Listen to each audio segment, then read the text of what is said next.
इमरान खान साहब के साथ आज 6 हफ्तों बाद इमरान खान साहब की पॉलिटिकल टीम की अहम मुलाकात होनी थी, लेकिन वो मुलाकात नहीं होने दी गई। तो आप ये कह सकते हैं कि डील की झूठी खबरों का ड्रॉप सीन हो गया है। और इस वीडियो में हम बात करेंगे कि क्यों हुकूमत इस वक्त बहुत ज़्यादा परेशान है।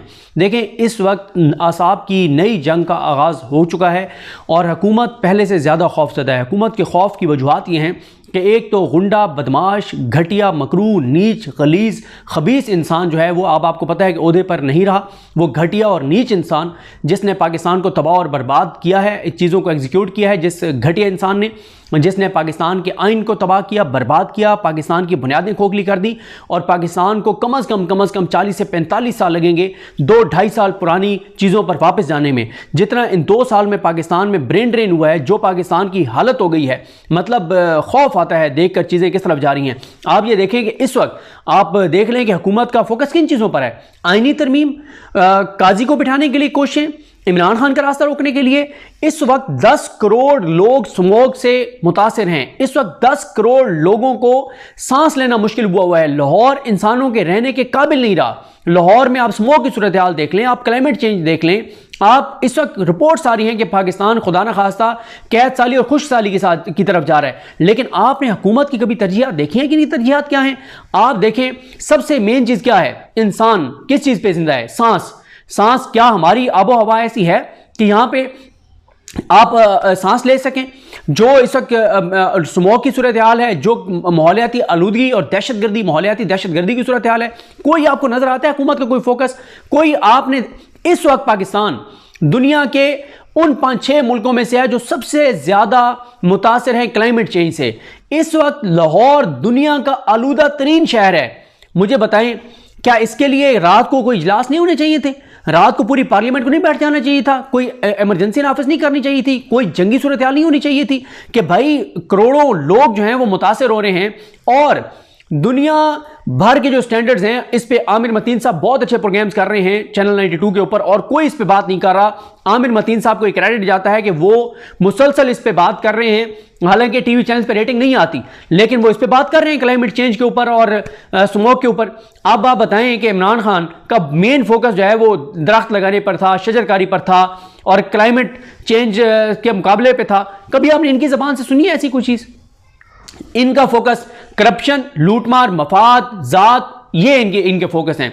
यानी देखें, आप नंबर 1 आप सांस लेते हैं, वो सांस इस वक्त जो आप ले रहे हैं वो आप देख लें कि आप जिस भी शहर में पाकिस्तान के अंदर इस वक्त वहां पे माहौलियाती आलूदगी और उसकी क्वालिटी हवा की क्या है। दूसरा, आप पानी पीते हैं, ये इस पे एक रिसर्च, बहुत सी रिपोर्ट्स मौजूद हैं, इस पे किसी दिन मैं आपको बताऊंगा इस स्टेप बाय स्टेप इन चीज़ों के ऊपर कि पीने का पानी जो है वो कितना आलूदा है पाकिस्तान के अंदर और पानी कितनी तेज़ी से कम हो रहा है। ज़ेरे ज़मीन पानी कितनी तेज़ी से कम हो रहा है।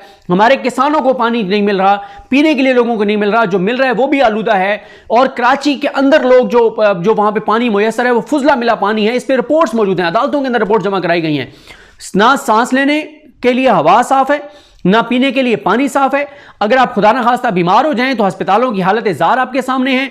बीमारियों के लिए जो मेडिसिन है उसकी कीमतें आपके सामने हैं।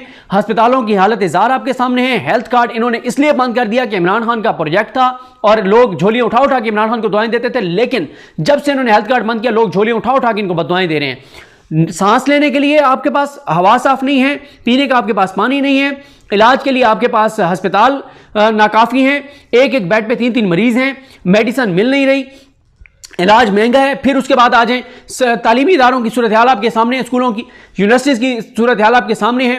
फिर रोज़गार आपको चाहिए, आपको ज़िंदगी गुजारने के लिए रोज़गार चाहिए। इंडस्ट्रियाँ बंद, फैक्ट्रियाँ बंद, मिलें बंद, सरकारी मुलाजमीन के लिए मुश्किल सूरत हाल। अच्छा, ये सारी चीज़ें तो ये कर क्या रहे हैं भाई? इनका फोकस क्या है? आपको पता है कि पाकिस्तान पूरी दुनिया में 2 आई थिंक मुल्क हैं जिनके अंदर पोलियो रह गया, बाकी पूरी दुनिया पोलियो से जो है वो क्लियर हो गई है। एक पाकिस्तान है, एक कोई और है, और पाकिस्तान में 43 केसेस जो है 44 केसेस आ चुके हैं।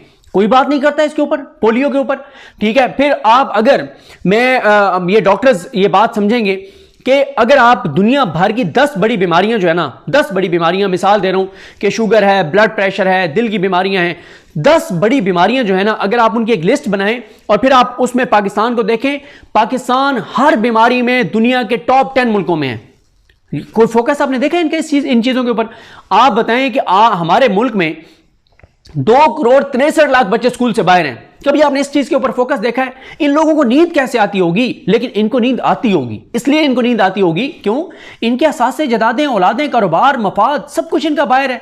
इनका सब कुछ बाहर है। इन्होंने यहां से टिकट कटाना है, पाकिस्तान से चले जाना है। अब देखें ना, मियां नवाज शरीफ चला गया हुआ है। मियां नवाज शरीफ को अंदाजा है कि चीजें किस तरफ जा रही हैं, इसलिए वो पाकिस्तान से भाग गया। काजी रिटायर हुआ है, 12 बजे उसकी टाइम खत्म हुआ है, 3 बजे वो पाकिस्तान से फरार हो गया। देखें, कल साद रसूल साहब ये बात कह रहे थे।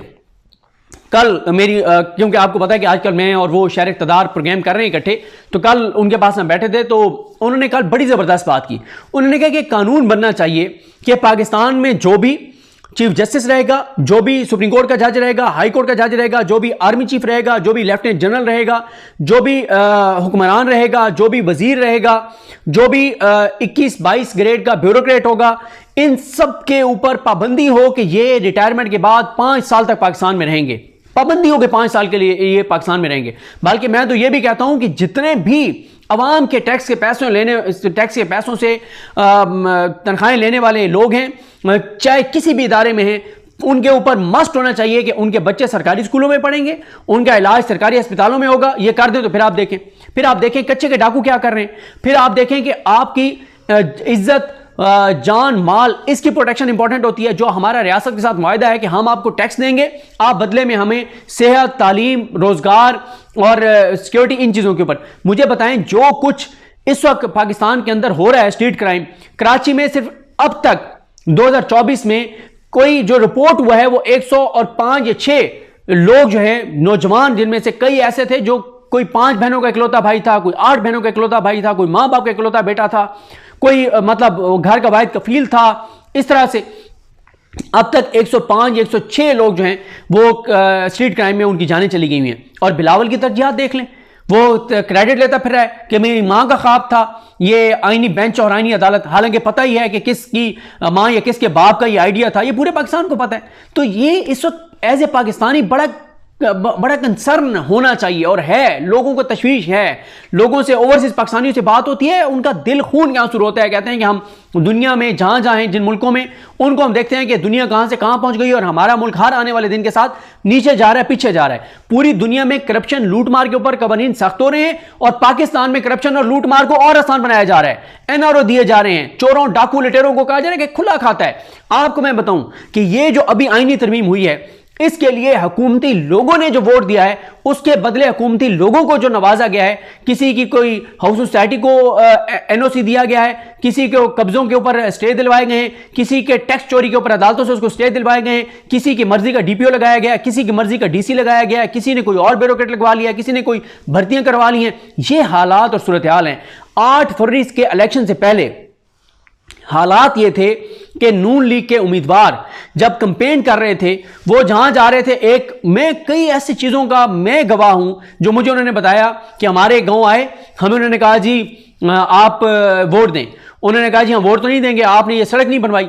उन्होंने कहा जी हम परसों आपके पास आएंगे, अगर सड़क का काम शुरू ना हुआ तो आप हमें वोट ना दीजिएगा। और 24 घंटे के अंदर अंदर वहां पे जो है वो काम शुरू हो गया। तमाम केसेस फर्दर इंक्वायरी के होंगे। कोई एक केस में रीजनेबल ग्राउंड्स नहीं सामने आए टू जस्टिफाई डिटेंशन, मगर हमें इंसाफ लेते लेते बड़ा टाइम लग गया। उसकी वजह share volume of cases, misuse and massive misuse of police machinery और ऑनगोइंग पॉलिटिकल विक्टिमाइजेशन है, जो कि हमारा तो एक ख्याल था कि खवातीन की हद तक नहीं होनी चाहिए, मगर लग ये रहा है कि वो बढ़ती जा रही है खवातीन की हद तक भी। आप ये देखें कि बुशरा इमरान से अब वो इमरान खान साहब का तकरीबन पूरा ही कुंबा इस वक्त ज़ेरे हिरासत है। अलीमा खान साहिबा जो हैं और उनकी बहन उज़्मा खान साहिबा भी इस वक्त डिटेंशन में हैं, और कल जज साहब ने रिकॉर्ड ना आने पर 3 दिन की तारीख डाल दी एक स्ट्रेट अवे केस में, जिसमें बेल उनकी होनी चाहिए थी। मैं तोशाखाना केस पर वापस आके सिर्फ 2 से 3 जुमले इस पर बोलना चाहूँगा। तोशाखाना केस में there is absolutely no criminality, no irregularity.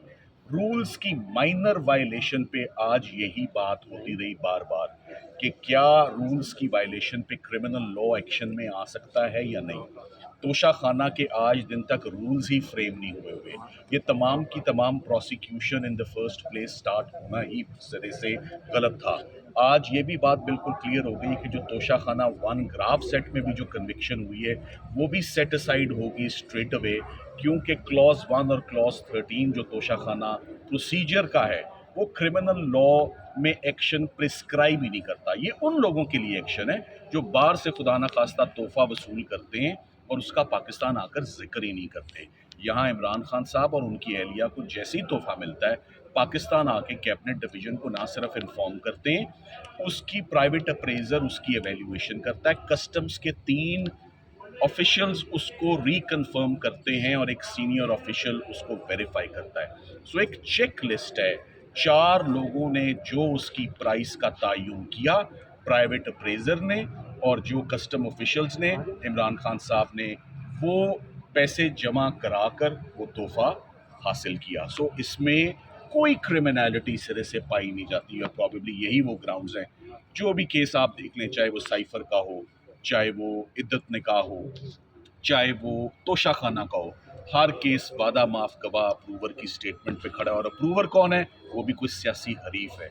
सो तमाम के तमाम केसेस, मैं कल भी कह के गया था कि तमाम केसेस में लीगल टीम ने सक्सेसफुल हुई है इमरान खान साहब को रिलीफ दिलवाने में। इसकी वजह ये नहीं है कि शायद कि जी हमारा बहुत बड़ा कमाल है। मैं तो कल भी कह गया था कि केसेस के पल्ले ही कुछ नहीं था, केसेस में क्रिमिनलिटी ही नहीं थी। प्रोसिक्यूशन कंसिस्टेंटली साबित करने की कोशिश करती रही है और कंसिस्टेंटली फेल होती रही है, कंसिस्टेंटली कलैप्स होती रही है। जितने भी केसेस प्रोसिक्यूशंस ने आज दिन तक बनाए, starting from private prohibited funding का केस हो, जज जेबा केस हो, साइफर केस हो, इद्दत निकाह केस हो, 9 मई का केस हो या अब तोशा खाना 2 का केस हो, हर केस ने यही अंजाम पाया कि हम यहाँ बाहर निकल के, सलमान राजा साहब मेरे साथ हमेशा खड़े होते हैं और हम आपको बताते हैं कि ये केस भी बरी हो गया या इस केस में भी जमानत हो गई। सो प्रोसिक्यूशंस 2 साल से एडमेंट हैं कि ये क्रिमिनल हैं और जो फैसले आ रहे हैं वो एक ही बात इंडिकेट करता आ रहा है बार बार कि ये पॉलिटिकल विक्टिमाइजेशन है और यहाँ पर not even an iota, not even a speck of criminality on part of the couple. So अब उम्मीद करते हैं, जो मैं उम्मीद करता हूँ ये है कि finally better sense should prevail, one must bury the hatchets. ये तो 302 के केसेस में भी ऐसा होता है कि जब बहुत अरूज पर ताल्लुकात ख़राब हो जाते हैं तो बैठकर बात होती है। ख़वातीन की हद तक बुशरा इमरान आज फाइनली मेरे रेडार पर लीगल, हमारी टेबल पे इस वक्त कोई ऐसा और मुकदमा नहीं है टू द बेस्ट ऑफ और नॉलेज जिसमें वो इस वक्त रिक्वायर्ड हों या जिसमें उनकी गिरफ्तारी जो है वो दरकार हो। हर केस में वो या बरी हो चुकी हैं या उनकी ज़मानत हो चुकी है और हम यही उम्मीद करेंगे कि उनकी फैमिली मेम्बर्स जो बहुत अरसे से उनसे मिलना चाह रहे हैं, वो उनको जाके बाजियाब करें और उनको जाके जेल से लाया जाए और उनको मज़ीद किसी झूठे मुकदमे में उनको मज़ीद ना उलझाया जाए, ना उनको मज़ीद अरेस्ट किया जाए। इसको यहीं पर बुशरा इमरान की जो एग्नी और ऑर्डील है वो यहीं पर ख़त्म हो जाए तो बेहतर है। आज 264 दिन हो गए। मैं चाहूँगा सलमान राजा साहब, जिनकी हमेशा सपोर्ट रहती है, ये आके बैठते हैं तो हमें भी जो है वो ढारस होती है और रिज़ल्ट आते हैं बड़े अच्छे। तो आप राज साहब कुछ कहेंगे?